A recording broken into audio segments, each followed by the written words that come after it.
Okay, so just now I mentioned how a challenging childhood can create problems in the development of the person. Well, here's a slide. As you notice, I put the sources of the slides, yeah, on the slides because they're not mine necessarily, yeah. But as this slide shows, early psychosocial environment, the environment that uh, creates an emotional and a psychological in general atmosphere can cause biological changes that result in different adult outcomes.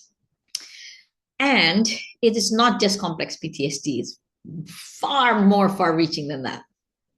So if children, for example, are deprived, yeah, because they're abused or neglected or their problems in their caregivers, things like that, or maybe they grew up in institutions that are not very life-giving and so on, the family context and the community context and the social context, then especially when they are in sensitive periods, yeah, things can happen that cause people not to only have mental health problems in the future or even in childhood and adolescence, but also physical conditions as well. Yeah.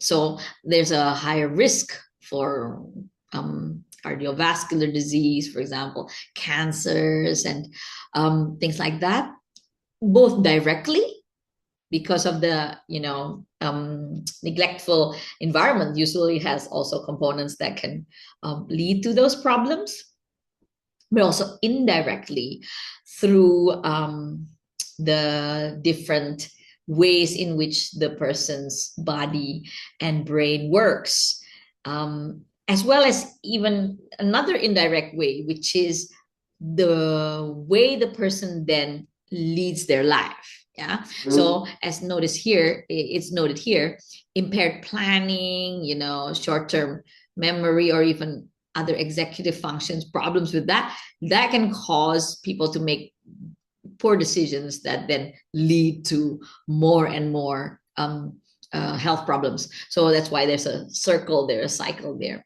Yeah. And there's a little bit complex things underneath that photo.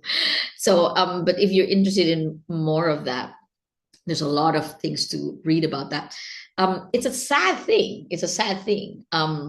But there's also buffering factors.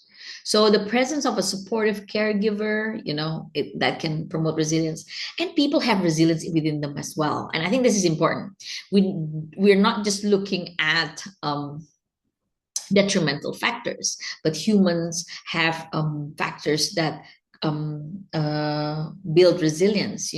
Humans can suffer from terrible things and also be amazingly strong and amazingly adaptive to different situations, and finding ways of surviving and so on.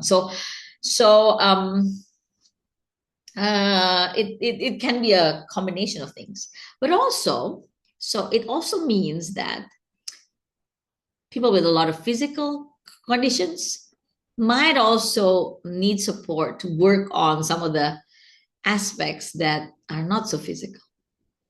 And when we can help people, then we can't change the past, but at least the impacts of the past can be mitigated by whatever we do later on.